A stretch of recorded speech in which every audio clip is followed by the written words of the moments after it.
Ayun guys, bisisahin ko ang aking maliit na bahay. Ayun guys, ayan o. Ayan, for bubong na lang siya guys.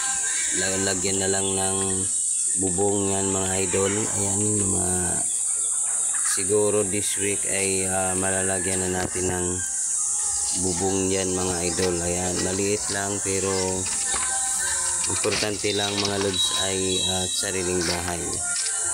Ayan, medyo kahit isang kwarto lang itong aking second floor. Ayan,